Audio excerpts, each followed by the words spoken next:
A small blue suitcase, which contained all these materials from the Ku Klux Klan in Mississippi. The Department of Public Safety are moving to a new headquarters. While they were kind of cleaning out a closet for that move, they found a Klan robe, several Klan charters, a Klan handbook, which was called, in their terminology, a Kloran. They not only found these kind of internal documentation of like how you set up a meeting and the oath that you take to become a Klansman. Of course, they put like a sword on the Bible and you swear you're going to obey the Klan Constitution and things like that. But also, interestingly, very internal stuff, like they actually had some ledgers and meeting minutes. So they were very careful in their meeting minutes not to put anyone's name in there. So they always put people's numbers, like number 15 made a motion to do such and such. The problem is they also had a ledger book for the people to pay their dues. It has the numbers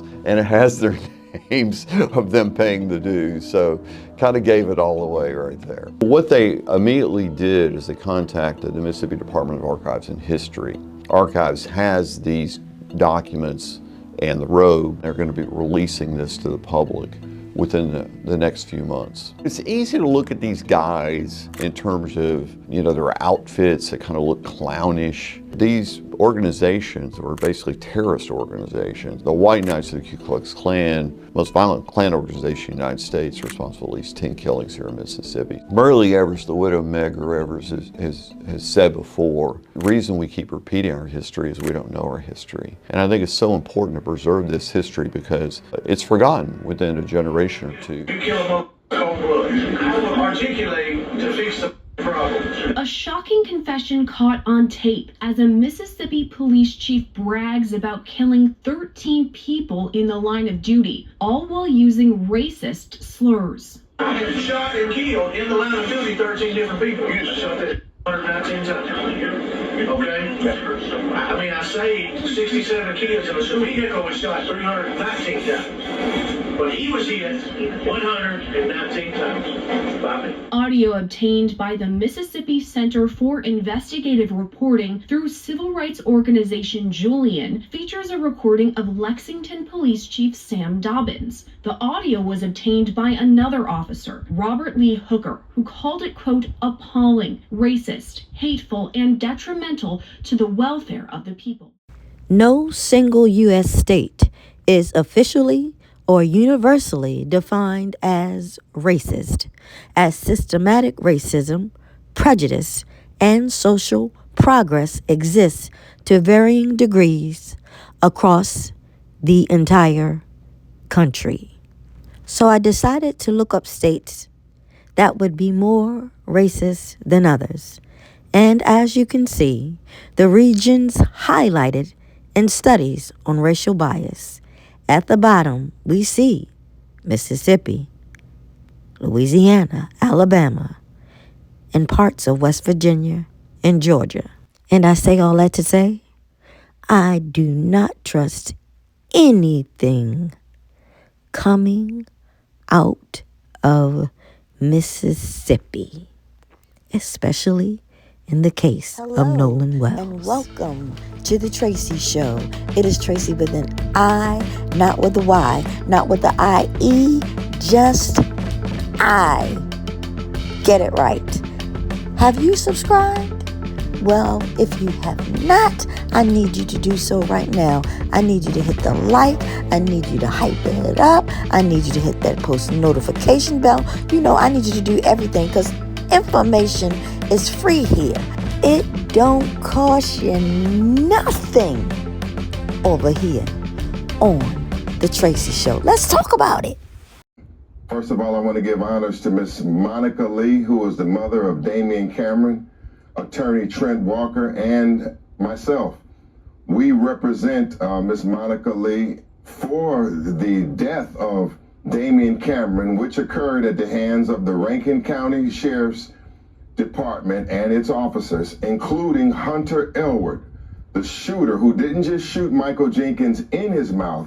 He placed the gun inside Michael Jenkins' mouth and held it for an extended period of time, almost up to a minute, before he intentionally shot Michael Jenkins in his mouth, attempting to kill him. And so far, I've given you many reasons why I don't trust. And here's one person I really do not trust.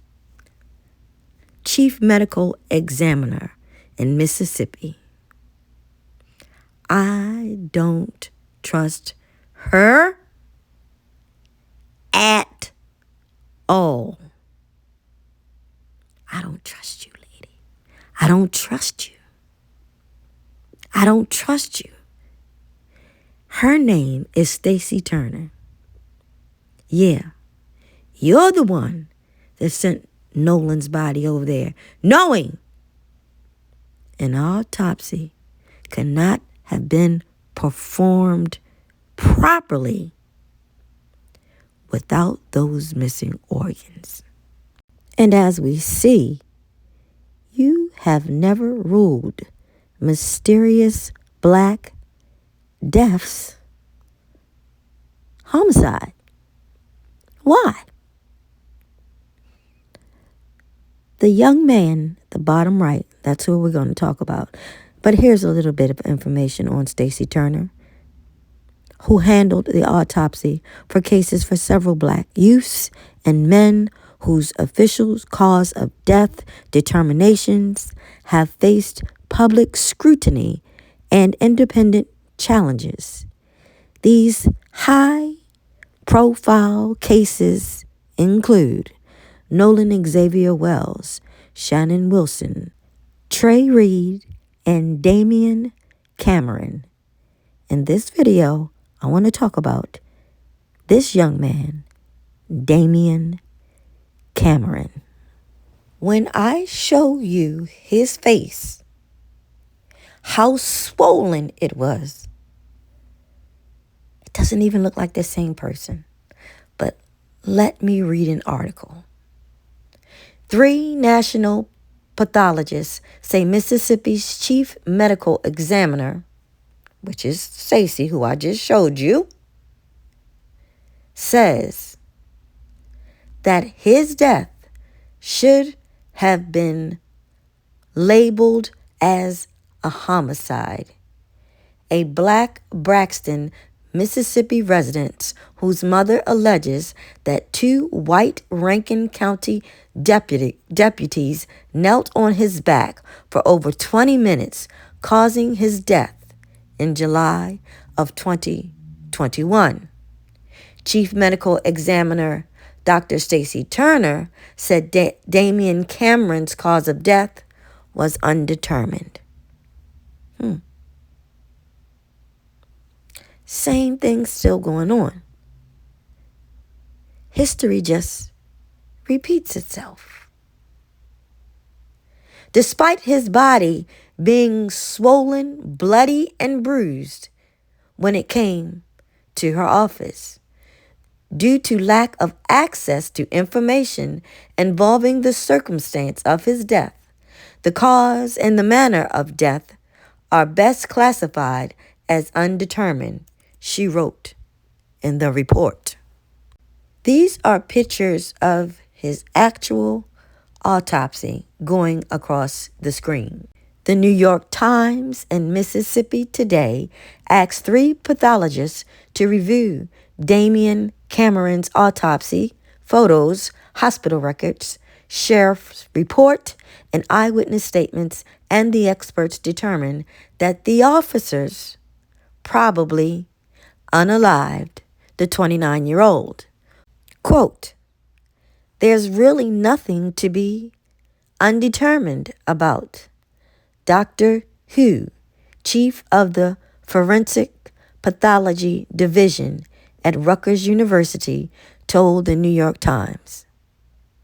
There's nothing to be undetermined about. Why does she still have this job? Why? And that was back in 2021. And y'all want us to believe that what she says about Nolan would be anything but a lie. A lie. I don't trust her. I don't trust Mississippi. Danien Cameron's mother, Monica Lee Cameron, said at a press conference on June 22nd, 2023, that she saw Deputy Hunter Elwood chase her son around the family's house and through the woods, tase him multiple times, wrestle him to the ground, and kneel on his back until Deputy Luke Stickman arrived and joined Elwood. The pair handcuffed Danien Cameron and dragged him to the police car while he was barely breathing. His mother says, quote, "This person died of asphyxia because of neck compression." Dr. Michael Baden, former New York City chief medical examiner who testified in the O.J. Simpson trial and who performed an autopsy of George Floyd, told the New York Times. Now look at this photo. That doesn't even look like the same person. And you have the audacity to say undetermined?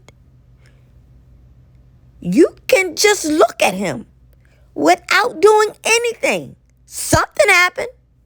The Mississippi Bureau of Investigations July 25th, 2022 incident report does not say that the officers knelt on Danien Cameron. However, the agency reported Elwood's account of the events. The officer was trying to arrest 29-year-old Danien Cameron when he fled behind the house, and the two wrestled to the ground. Then Elwood said he tasered him as he ran inside the house, and they wrestled on the bedroom floor before Stickman arrived and assisted handcuffing Cameron. The statement continues. The report says the officers put Cameron in the police car while they went inside the house to retrieve their tasers and other belongings. When the officers got back to the car, he was unresponsive.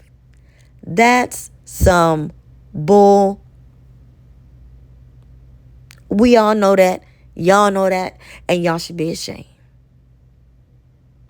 Y'all should be ashamed. There's a special place waiting just for y'all evil people. They go on to say, thinking that we will believe. They performed CPR and called the paramedics. They called the paramedics maybe. Y'all did not perform no CPR. The report concludes he died before the trauma team at the University of Mississippi Medical Center could treat him. His mother says, this is crazy. Anything y'all say about anybody, I don't believe you. Never have, never will. We are looking at Danien Cameron. And looking at that swollen face, you mean to tell me Stacy Turner says, I don't know, undetermined. I don't know what happened. And the police say, we tased him. We came back to the car and he was unresponsive. Well, he just beat his own self up, handcuffed. Disgusting.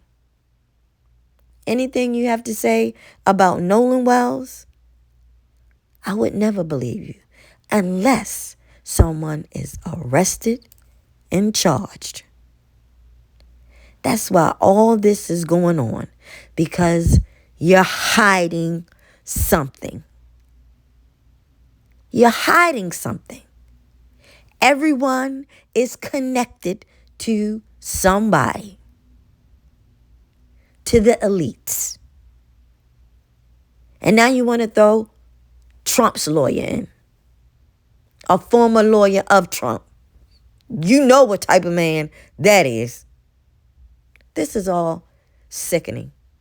Sickening. You know, I can really understand why Mamie Till decided to leave Emmett's casket open. Start leaving these black young men caskets open to let the people see how they are unaliving these black men. Quote, Danien was a good child, never done harm to anybody, Monica Lee Cameron said at a press conference in June of 2023. She also said Elwood and Stickman did not turn on their body cameras, so no footage of the arrest is available. Mississippi laws do not require officers to use body cameras. I'm done.